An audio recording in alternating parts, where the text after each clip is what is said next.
Okay, so keep in mind when we do our marketing, we are chasing individuals to buy our product. So when we think about what that is, we have to think about who that particular person will be, right? So in all the marketing that we do, we have to create this targeted persona. And that basically is someone that represents a group of like individuals that will buy our product, act the same way, that are engaged very similar ways, that will buy our product. So it's important to keep that in mind when we develop our personas. It's not one person, it's a group of individuals that will sort of behave the same way to buy our products. And there's different ways to develop the personas. One of the best ways is to take a look at your current existing audience, if you know who that audience is, if you're an existing business, of course. If you're a new business, you could take a look at your competitive audience and sort of mirror what they're doing. If you're selling very similar products, most likely you'll have very similar audiences. So that's who that persona is, and that's what that persona will help you do. It'll help you create those targeted messages, and it'll help you spend less money and be more exacting in your marketing. Let's think about our journey, the consumer journey. Remember that every consumer takes a journey to get to our product or service. So remember that we as marketers, we're out there and we have a solution to a customer's problem. So the way the journey begins is quite simple. So the consumer starts the journey by waking up one day and saying, hey, I have a problem. I have a need for something. So they go out there, and what do? They normally start searching for that product right away. So they jump on Google and they start researching what that problem is. But this is where the journey begins. You as a marketer have to be out there with the content and all that information to serve up for that consumer that has that problem and is looking to solve that problem or looking to fill a need.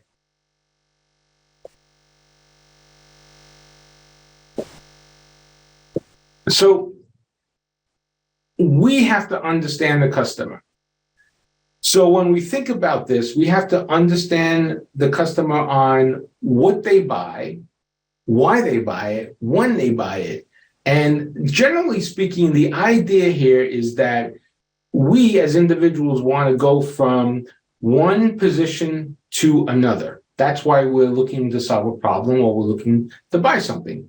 So what do I mean by that? Well, if you think about it this way, let's say we're hungry, okay? We search for a restaurant near me. So we want to go from being hungry to not being hungry, right? Pretty simple explanation there. Let's say we need a pair of red sneakers because we're running a red sneaker marathon. So what do? We go on Google and we look for red sneakers near me, or where can I buy red sneakers? So we're going from not having red sneakers to a better position of having red sneakers. And that's what we're looking at here. That's what consumers will do. They're going from one position to another. So now as marketers, what we have to think about is why is that consumer going from one position to another, and how are they going from one position to another? And what can we do to get in front of them so that we could intercept their thought process? Remember, we want that first stage of that consumer journey is awareness. Or in the consumer behavior, it's a problem recognition. They understand they have a problem. They need to become aware of what's going on. That's where the content gets served up in front of them when they start searching. So that's sort of the beginning process of the consumer journey. But for us as marketers, that's sort of the process of us, the beginning process of us as marketers understanding what that consumer journey looks like. So the idea here is if the consumer is looking to improve their position, they're looking for an opportunity to improve their position, we have to present them with that opportunity to improve. So another simple explanation is someone is just searching randomly online. They come across a great looking hat, one of the ads that we put out, okay? And we create these sexy, romantic, emotional, tying emotion to this ad about having this hat and how it will change your being, change your person. It's so fashionable, change your life. So imagine you wearing this hat so that consumer has that visual, the opportunity to improve themselves, to make themselves grow. So they go ahead and they buy that hat because they see a better version of themselves with that hat on. That's sort of like impulse type of thing where this will make you better if you buy it in on impulse. And that's what we're doing here. Where as marketers, we're putting up this content, serving up this content, whether it be ads or blogs or websites, and we're helping that consumer see themselves in a better position.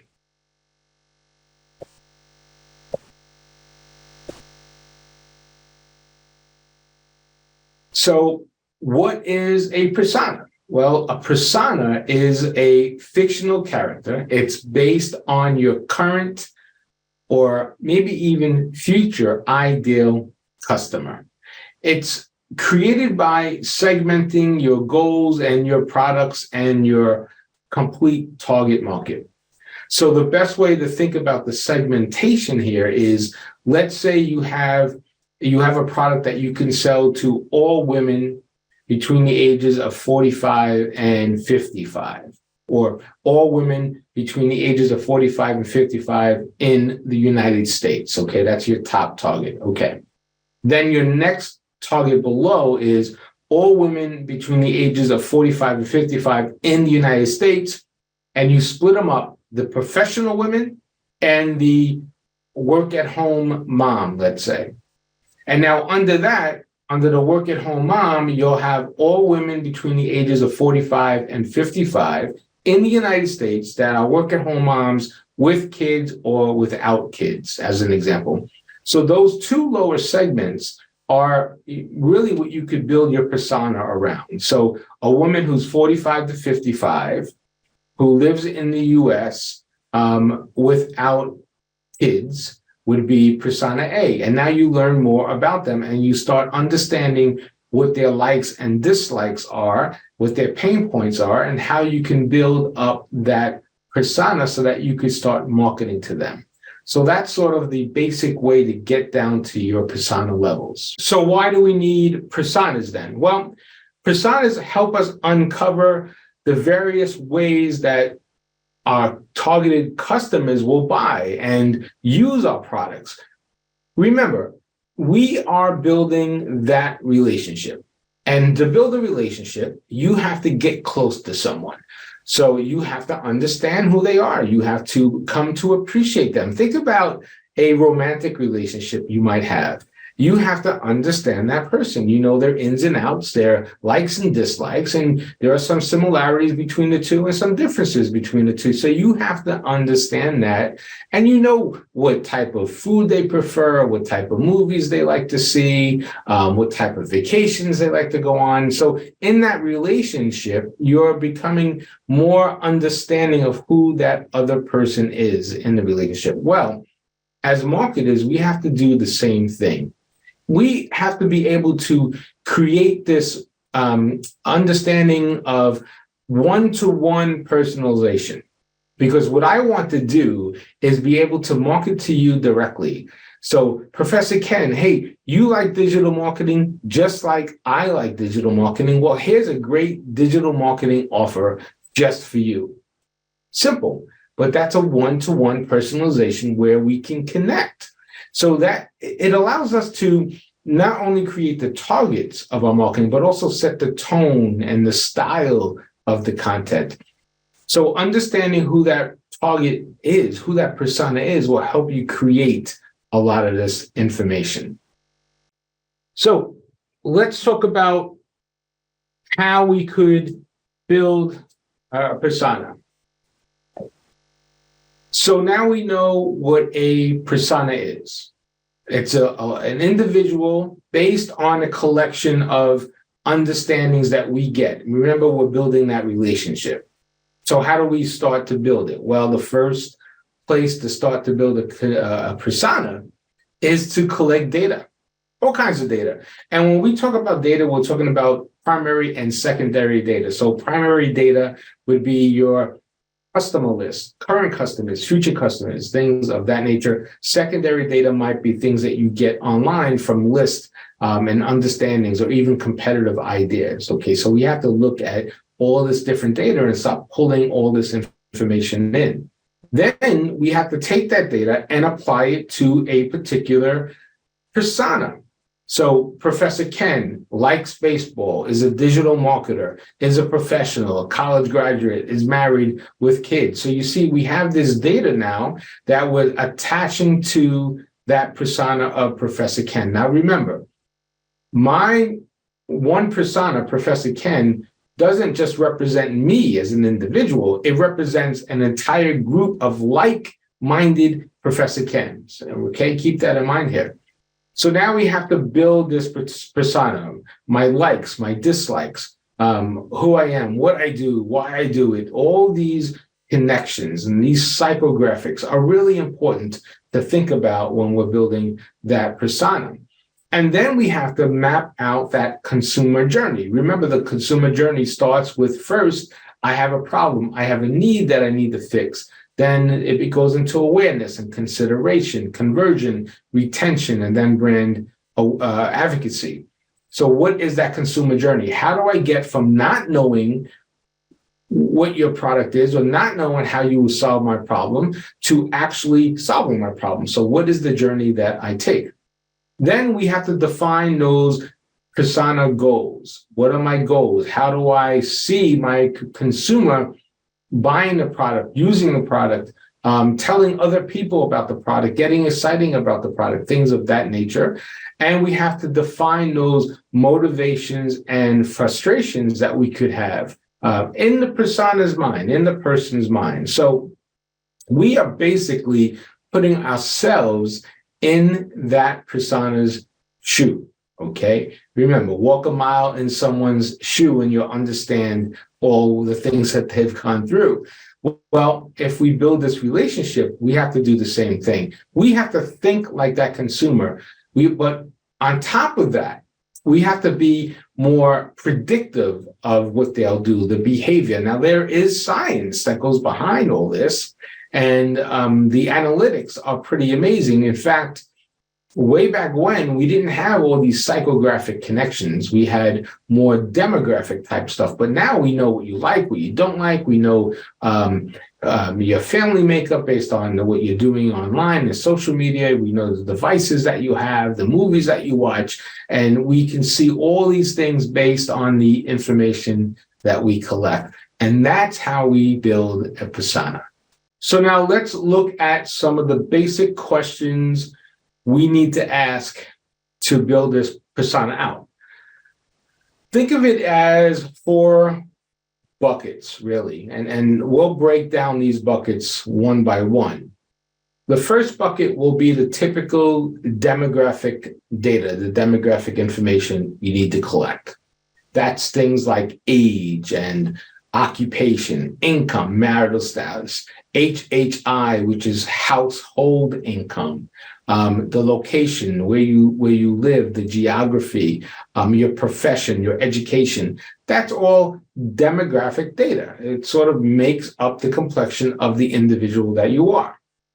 Then we have to understand your fears and your pain points, because if we know what people are afraid of, if we know what their pain points are, we want to go and try to solve them. Okay. So what's important to you, Mr. Persona, Mrs. Persona? What's important to you? I need to understand that. What problem are we solving by what problem are we helping to solve for that persona? What objections do you have? And what drives their decision making? So we need to understand that as a marketer. Then there's the goals and the challenges. So let's think about what the goals are for the persona. What do they want to do? What do they aspire to be or inspire to inspiration? Where do they get their inspiration from? How do they prioritize their goals, their life? What additional challenges do they have? Are they time starved? Do they work really hard, or they don't have enough time to work out? Don't have any vacation time? Things like that.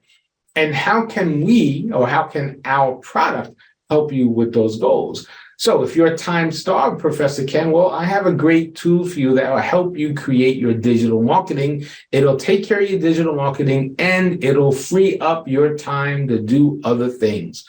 That's why we want to know these things, because now we can create messaging to go after our consumer, after our persona.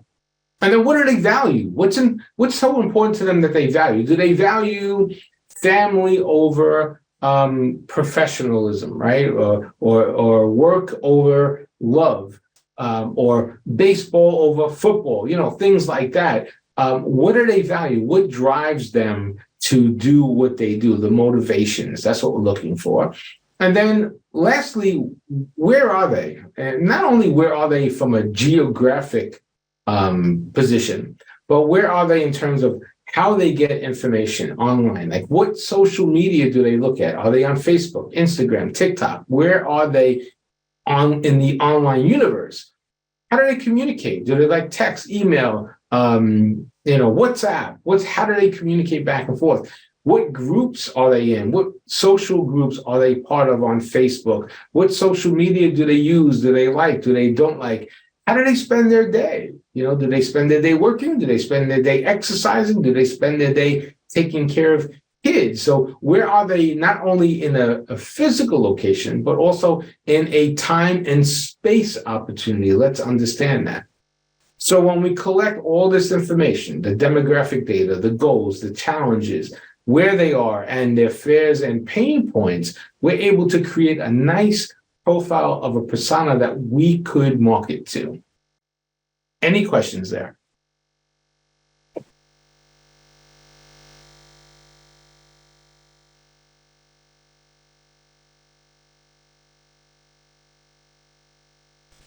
No, Professor. Okay, let's move on. So here's the idea of segmentation. Remember, you start at the very top with a total target market. Then you break it down to a lower level target market, and then you break it down into segments, and that's really your persona group. So as I explained before, all women between the ages of 45 and 55 in the United States who will buy your product.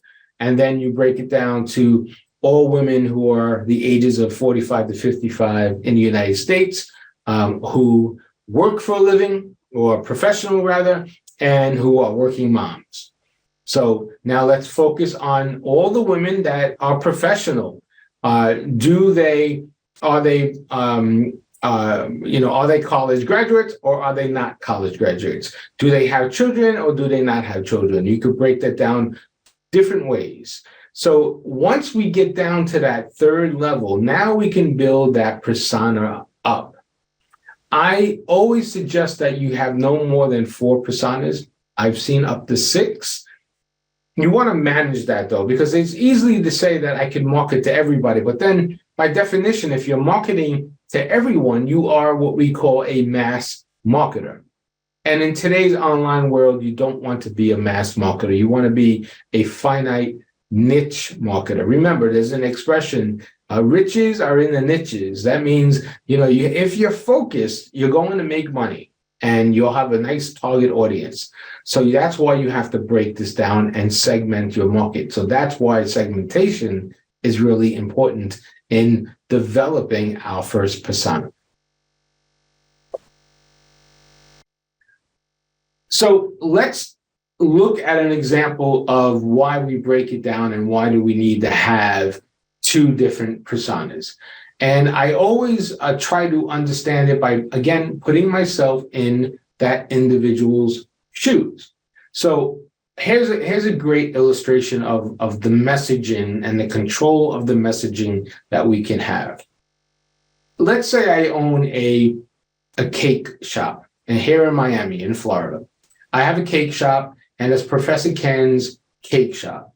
And I happen to make a really unique birthday cake, 3 layers with tropical flavor filling. So a coconut layer, a pineapple layer, and a guava layer, right? All tropical type flavors.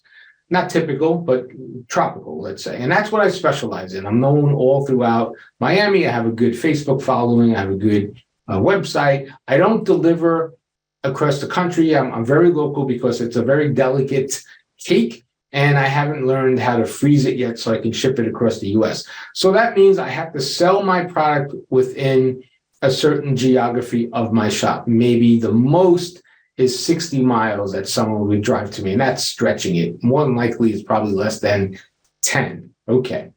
So now I understand that. That's my top target. So my top target now would be everybody within 10 miles of Professor Ken's Cake Shop that will buy a tropical flavor birthday cake, right? Okay, so that's my target. So now the next level down is, okay, let's break that down into that lower level, that's mid-level target. So now I take everyone within 10 miles that will buy a birthday cake with tropical flavors, and I break it down into 2 types of women, because generally speaking, women will make the purchases. Women make most purchases, not because they like to spend money, but because that's just the way we're developed, I guess, as individuals. So let's break that down into women, and let's say women between the ages of 35 and 45, and women between the ages of 46 and 65. Okay, the 2 women groups that will buy a tropical flavored birthday cake that all live within 10 miles of Professor Ken's Cake Shop. Okay, now let's break that down even further. Let's say one woman is 45 to 55 with kids, and the other woman is 55 to 65 with no kids, that type of thing. All right. So now we're getting it down another level. Now in our persona, the woman who's, let's say, 35 to 45 with kids, let's call her Claudia. And the other persona, let's call her Janet. Okay. Now, Claudia is a mom who's 35 to 45. She lives in Miami. She's of Cuban descent. Her children are of Cuban descent, and she loves tropical flavors because she grew up with that flavors, part of her culture, part of her lifestyle. Okay. Now, Claudia is on Instagram, and she's on WhatsApp. That's how she communicates. And she is a professional woman with children. Now, Janet, on the other hand, is an older woman. She's actually a grandmother, and she's not Latin. She's Anglo, but she enjoys cultural experiences. She enjoys, in fact, tropical flavored cakes and tropical Caribbean type flavored foods, things of that nature.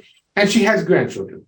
And she wants to show her grandchildren how the world has all these incredible things that they can go after, including what she loves, these tropical flavors. Okay. Now, Janet is nearly retired, and she's on Facebook. Of course, most grandmothers are on Facebook, and she's also on LinkedIn because she's a professional. Now, they both like tropical flavored cakes. They both will buy these birthday cakes.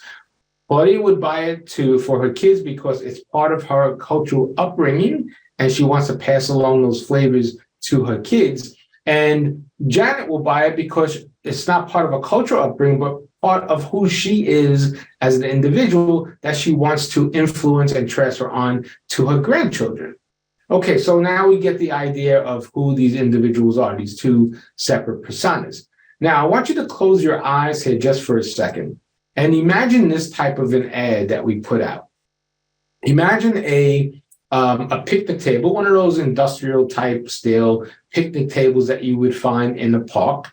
And it has what looks to be a happy birthday type of tablecloth. One of those inexpensive ones you buy at the Walmart or something like that. And on the table, you can see, and we're visualizing this ad we're making, you can see a birthday cake, and you can see it's a close up of the birthday cake. And the birthday cake is cut open, and then you can see, because it's a really nice picture, you can see the 3 layers, and you can almost make out that each layer has a different flavor, like the coconut, the pineapple, and the guava, because of the color of the filling. And you can almost see it almost like oozing out of the side, really appetizing, really inviting to say, hey, check this cake out. So that's the cake, and that's what we're focused on. And in the background, you see it's in a park, and you see a couple of kids, maybe 8, 9, 10 years old, running around, and a couple of balloons. So you really see that it's a birthday type of thing, and it's a birthday cake right there that we're celebrating with. Okay, that's the visual. Now, that same image can go both to Claudia and to Janet, but with different messaging. So with Claudia, we can say, bring the flavors of your culture to your children. Try Professor Ken's tropical flavored cake. Get it now for only $19.99 before July 1st, right? That type of thing. You notice I put a call to action there. Very important in everything we do.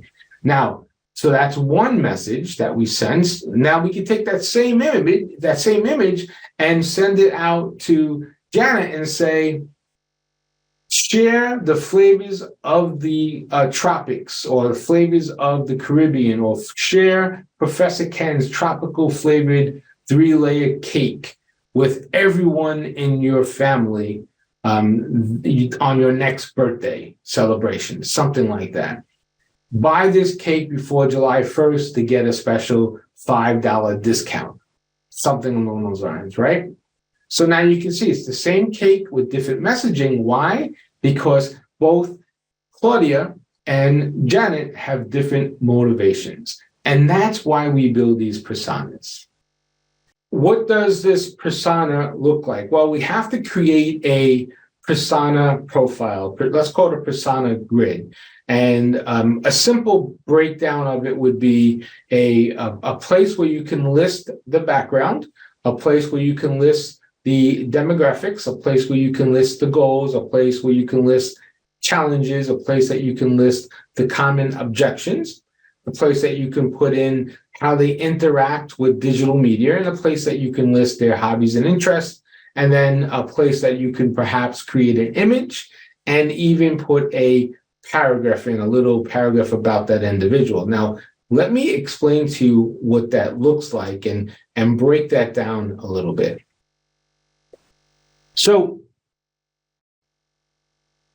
let's skip the name for a second, because we do want to name our persona. But here's the information that we get. We have an individual. He is a male. He's 45 to 55, and he's married. He's taken college, and he has kids. Okay, that's the demographic information. We know that. We know that his background is a professional. He's a working man. He likes sports. He's a big sports enthusiast. We also know that he wants to, one of his goals is to advance at work. We know that looking at some information that we collect on Facebook and analytics and customer data that we may have on similar customers, we know that most likely he's got no time. I mean, he's got 3 kids, he's married, and he's got a professional job, right? So he's probably got no time. And he has too much housework, right? Too much housework, which is standard in most cases. His common objections, well, he doesn't like a hard sell. He doesn't like someone to sell him really hard. They put on those hard sell shoes. He's on Facebook, he's on LinkedIn, and his interests include baseball and vacationing, right? Who doesn't like baseball and vacationing? Okay, so now we have a nice understanding of who this individual is. Let's give him a name. We'll name him Joe, okay? And we even create a little image, create a picture of what Joe looks like. Now, let's take that data and let's create a little paragraph about Joe so we understand who Joe is. So Joe is a professional who wants to advance at work. With 2 kids, he has little time to enjoy baseball and vacationing. He often has too much housework and doesn't like a hard sell. He's connected on Facebook and on LinkedIn, and he doesn't really engage in any type of promotional programs. So that's a little bit about Joe. So now we have a little profile of about Joe. So we know how we could market to him. And that's how we pull all this information together to build this persona. Now that we know a little bit about Joe, remember, this is a relationship. So getting to know a little bit about Joe, we're going to build this relationship. So here's the list that I would use. So I would combine all these research tools with Google Analytics, with Facebook, with our own personal knowledge, and now I have enough data that I can build out a persona and start marketing to them.